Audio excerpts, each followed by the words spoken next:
बच्चों, आज हम पढ़ेंगे कक्षा 8 सामाजिक अध्ययन के अंतर्गत सामाजिक एवं राजनीतिक जीवन विषय का चौथा अध्याय कानूनों की समझ। आप देख रहे हैं यहाँ पर, यह आपका पाठ 4 कानून की समझ। हम आपको बताएंगे इस पाठ से संबंधित प्रश्नों के उत्तर।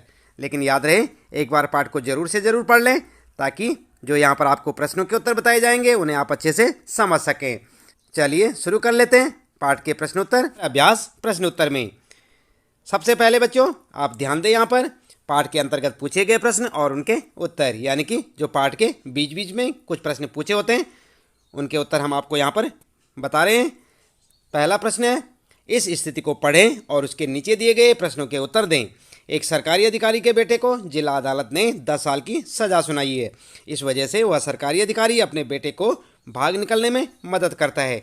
क्या आपको लगता है कि उस सरकारी अधिकारी ने सही काम किया? क्या उसके बेटे को केवल इसलिए कानून से माफ़ी मिल जानी चाहिए कि उसका बाप आर्थिक और राजनीतिक रूप से बहुत ताकतवर है? तो आपको क्या लगता है बच्चों, आया बात, ये जो है प्रश्न जो है आपके समझ में आया कि नहीं? चलिए आप देख सकते हैं इस प्रश्न को 43 नंबर यानी कि 43 नंबर पेज पर देखें। आप अपनी पाठ्य पुस्तक के उत्तर इस प्रकार से लिखें बच्चों, सरकारी अधिकारी ने सही काम नहीं किया बल्कि अपने पद का दुरुपयोग किया ना। इसके बाद दूसरा यहाँ पर लिख सकते हैं आप पॉइंट, अधिकारी के बेटे को इस आधार पर माफ़ी नहीं मिलनी चाहिए उसका पिता आर्थिक और राजनीतिक रूप से ताकतवर है। तो इस प्रकार से आप अपने इस पहले प्रश्न का उत्तर लिख सकते हैं बच्चों। इसके बाद दूसरा प्रश्न है आपका, इस किताब में मनमाना, क्या देख रहे हैं आप, मनमाना, मनमाना शब्द का इस्तेमाल पीछे भी आ चुका है अध्याय 1 के शब्द संकलन में आप इसका मतलब पढ़ चुके हैं। अब एक कारण बताइए कि आप 1870 के राजद्रोह को कानून का, जो 1870 का राजद्रोह कानून था उसको मनमाना क्यों मानते हैं? 1870 का राजद्रोह कानून किस प्रकार कानून के शासन का उल्लंघन करता है? और ये प्रश्न आपको मिलेगा बच्चों 45 नंबर पेज पर, यानी कि 45 नंबर पेज पर देखें आप अपनी पाठ्य पुस्तक के उत्तर लिखेंगे आप।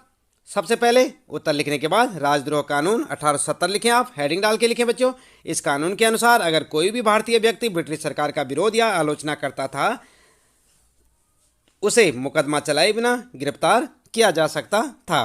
ये था 1870 का राजद्रोह कानून। और इसे मनमाना क्यों कहा जाता है, यहाँ पर लिखे आप मनमाना क्यों, हेडिंग डालें। फिर लिखेंगे कानून सभी पर समान रूप से लागू होता है परंतु यह कानून ब्रिटिश सरकार द्वारा केवल भारतीय नागरिकों के लिए बनाया गया था। तो आप समझ गए होंगे बच्चों किस प्रकार से आपने इस दूसरे प्रश्न का उत्तर लिखना है। ठीक इसी प्रकार आप लिखें। इसके बाद बच्चों यहाँ पर शुरू हो जाते हैं चित्र आधारित प्रश्न। और पहला प्रश्न है, घरेलू हिंसा से आप क्या समझते हैं? हिंसा की शिकार महिलाओं को नए कानून से कौन से 2 मुख्य अधिकार प्राप्त हुए हैं? तो यहाँ पर आप जो है देख सकते हैं इस प्रश्न को 48 नंबर पेज पर, यानी 48 नंबर पर, जो 48 नंबर पेज होगा आपकी पाठ्य पुस्तक के, वहाँ पर आपको इस प्रकार का एक प्रश्न देखने को मिलेगा।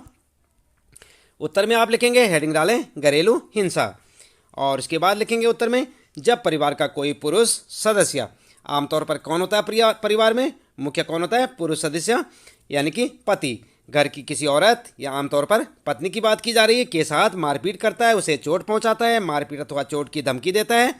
औरत को यह नुकसान शारीरिक मारपीट या भावनात्मक शोषण के कारण पहुंच सकता है, या शोषण मौखिक, यौन या फिर आर्थिक भी हो सकता है। तो इस प्रकार से आप इसे उत्तर में लिख सकते हैं घरेलू हिंसा के रूप में।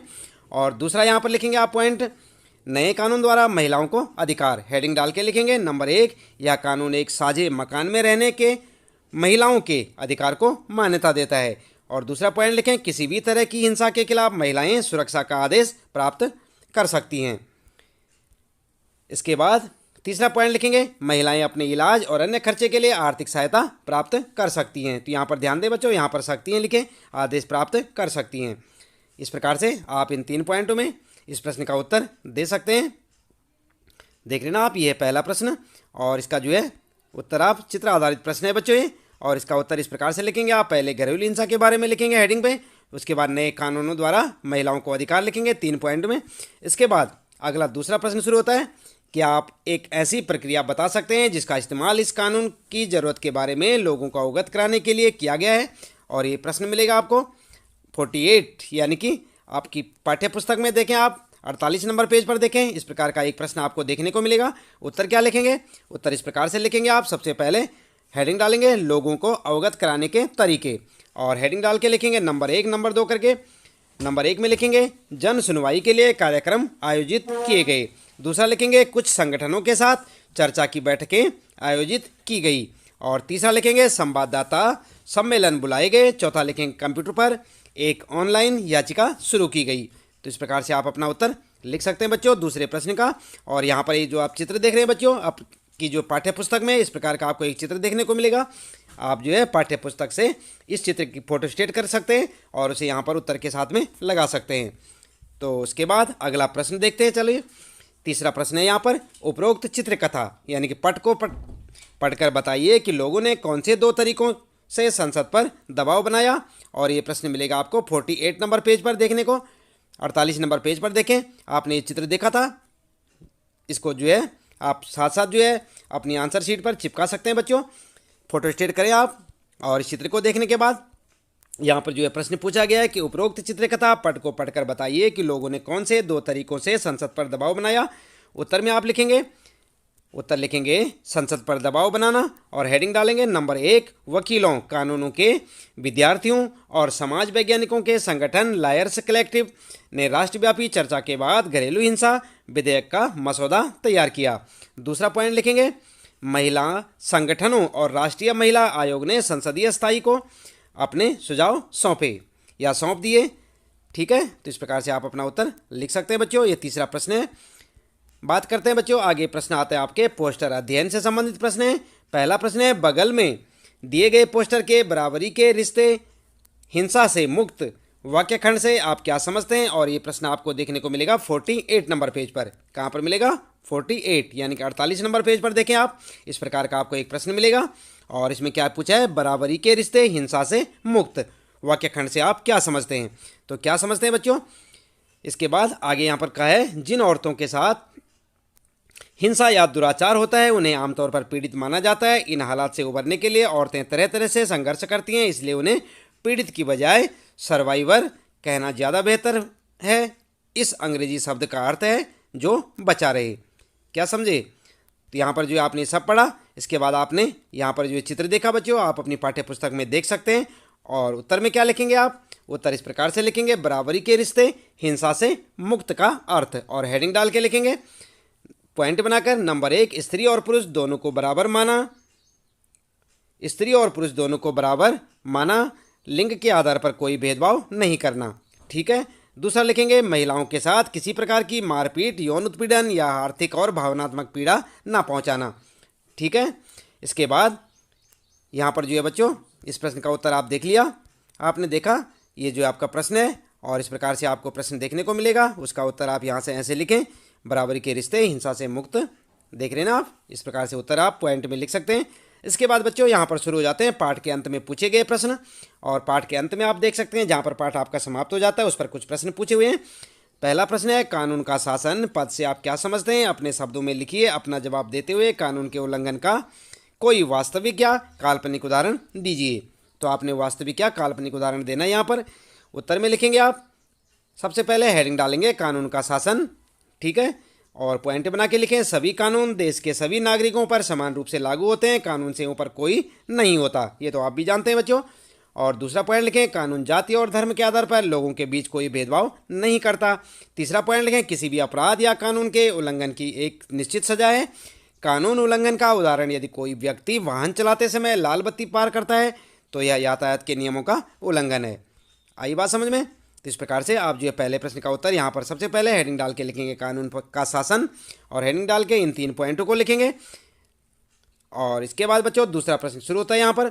इतिहासकार इस दावे को गलत ठहराते हैं कि भारत में कानून का शासन अंग्रेजों ने शुरू किया था। इसके कारणों में से 2 कारण बताइए। तो यहाँ पर जो है कारण बताएंगे आप। उत्तर में लिखेंगे 2 कारण 2 कारण लिखेंगे यहाँ पर, ध्यान दें। नंबर 1 ब्रिटिश सरकार ने तो कानूनों को मनमानी तरीके से लागू किया था, जैसे राजद्रोह एक्ट 1870 जिसके बारे में अभी आपने पढ़ लिया था। और दूसरा लिखेंगे ब्रिटिश भारत में कानून के विकास में भारतीय राष्ट्रवादियों ने महत्वपूर्ण भूमिका निभाई थी। ठीक है। तो ये 2 कारण हो गए आपके। इसके बाद अगला प्रश्न है बच्चों, तीसरा प्रश्न है घरेलू हिंसा पर नया कानून किस तरह बना, महिला संगठनों ने इस प्रक्रिया में अलग अलग तरीके से क्या भूमिका निभाई, उसे अपने शब्दों में लिखिए। तो आप यहाँ पर जो है हेडिंग डालेंगे और यहाँ पर हेडिंग डालेंगे बच्चों महिला संगठनों की भूमिका, और फिर पॉइंट बनाकर लिखें। नंबर 1, महिला संगठनों ने घरेलू हिंसा से पीड़ित महिलाओं की शिकायतें और विचार सुने। दूसरा पॉइंट लिखेंगे, महिला संगठनों ने जन सुनवाई के दौरान इस प्रकार हिंसा से निपटने के लिए एक नए कानून की जरूरत महसूस की।